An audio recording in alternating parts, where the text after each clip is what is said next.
ఈరోజు తెలంగాణ గవర్నర్ శ్రీ విశ్వదేవ్ వర్మ గారిని భారతీయ జనతా పార్టీ ఒక ప్రతినిధి మండలి వారిని కలవడం జరిగింది.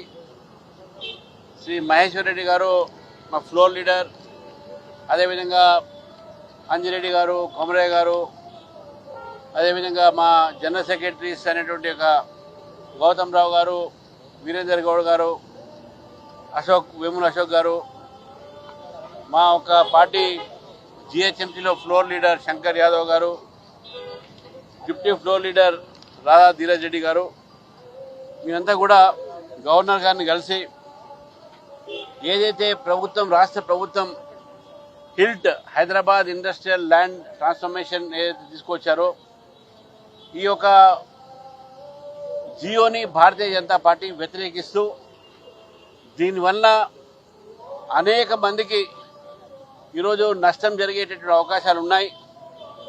అంతేకాకుండా ల్యాండ్ కన్వర్జన్స్ పేరు మీద హిల్ట్ అనేటటువంటి ఒక జియో ద్వారా హైదరాబాద్ నగరంలో ఉన్నటువంటి ఒక ఏవైతే ఇండస్ట్రీస్కు ఆ రోజు కేటాయించిన భూములు ఉన్నాయో అది రియల్ ఎస్టేట్లో ఒక సంస్థలకు దారాదత్తం చేసేటటువంటి ఒక ప్రయత్నం. దాదాపు 9,000 ఎకరాల పైగా ఈరోజు ఒక రియల్ ఎస్టేట్ కింద మార్చి లక్షలాది కోట్లాది రూపాయలు ఈరోజు ప్రభుత్వము అందులో కుంభకోణం జరిగేటటువంటి ఒక అవకాశాన్ని ఇవ్వడం జరుగుతూ ఉంది.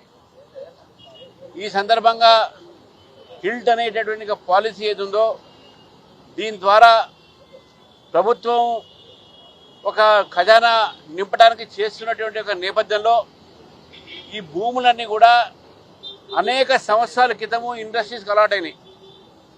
అప్పుడు ఉన్నటువంటి ఒక ధర ఇప్పుడు ఉన్నటువంటి ధరని మీరు కంపేర్ చేసుకున్నా కూడా బుక్ వాల్యూ సబ్ రిజిస్ట్రార్ ఆఫీస్లో ఉన్నటువంటి ఒక ఏదైతే రేట్స్ ఉన్నాయో అది మార్కెట్ రేట్ కన్నా చాలా తక్కువగా ఉంటుంది. మనం చూసినాము మొన్ననే ఒక ప్రైవేట్ సంస్థ హైదరాబాద్కు అవతల 151 కోట్లకు ఒక ఎకరం కొనడం జరిగింది. మరి ఈ నేపథ్యంలో ఈ హిల్ట్ ఉన్నటువంటి ఇండస్ట్రియల్ ఏరియా ఉందో హిల్ట్ కింద ఈ ఇండస్ట్రియల్ ఏరియా భూములు దాదాపు వేరే తక్కువ రేటుకు రియల్ ఎస్టేట్ వాళ్లకు దొరికే అవకాశాలు దొరుకుతున్నాయి. 30% సంబంధించినటువంటి డిపాజిట్ ఎస్ఆర్ఓ రేటు కింద చేసేస్తే ప్రభుత్వానికి ఎంత నష్టం వస్తుంది అనే విషయాన్ని మనం ఆలోచించాలి. నడుస్తున్న ఇండస్ట్రీస్ కూడా ఈ యొక్క స్కీమ్లో చేరి అక్కడ పనిచేస్తున్నటువంటి ఒక సిబ్బంది కానీ అక్కడ పనిచేస్తున్నటువంటి ఒక కార్మికులు కానీ నష్టం జరిగేటువంటి అవకాశాలు, వారు జాబులు కోల్పోయే అవకాశాలు ఉంటాయి. రెండో వైపు గతంలో ఈ యొక్క ప్రాంతంలోనే హైదరాబాద్ చుట్టుపక్కల ప్రాంతంలో చాలామంది రైతులు మా భూముల్ని కూడా కన్వర్ట్ చేయండి అని చెప్తే ఆ భూములు ఇంకా కన్వర్ట్ కాలే.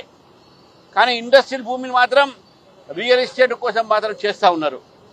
ఈ ప్రభుత్వము రియల్ ఎస్టేట్ చేస్తుందా, పరిపాలన చేస్తుందా అనే విషయాన్ని మనం గుర్తించాలి.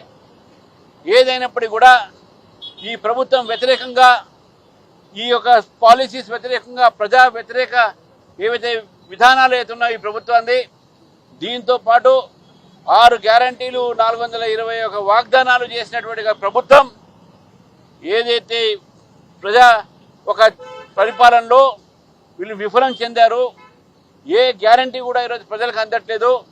ప్రభుత్వం వ్యతిరేకంగా డిసెంబర్ 7వ తారీఖు నాడు ఇందిరా పార్క్ దగ్గర మహాధారణ కూడా చేస్తూ దీన్ని కూడా వ్యతిరేకించి జిహెచ్ఎంసీ ఒక విర్సన్ను కూడా వ్యతిరేకించి భారతీయ జనతా పార్టీ హైదరాబాద్ ప్రజల్ని కోరుతా ఉంది. మీరు తప్పకుండా ఈ ధారణలో రావాలి. ఈ యొక్క ధారణకు సంబంధించినటువంటి ఒక హిల్ట్ కానీ జిహెచ్ఎంసీ విస్తరణ కానీ ఈ యొక్క మీ యొక్క వైఫల్యం కానీ కాంగ్రెస్ పార్టీ వైఫల్యం కానీ ఇవన్నీ కూడా మేము అక్కడ లేవదీస్తాం. ఇవాళ ఇచ్చినటువంటి ఒక మెమోరాండంలో గవర్నర్ గారు స్పష్టంగా మీకు చెప్పడం జరిగింది. వారు తప్పకుండా దీనిపైన చర్చిస్తాము, నేను మాట్లాడతాను ప్రభుత్వంతో విషయాన్ని కూడా వారు చెప్పడం జరిగింది.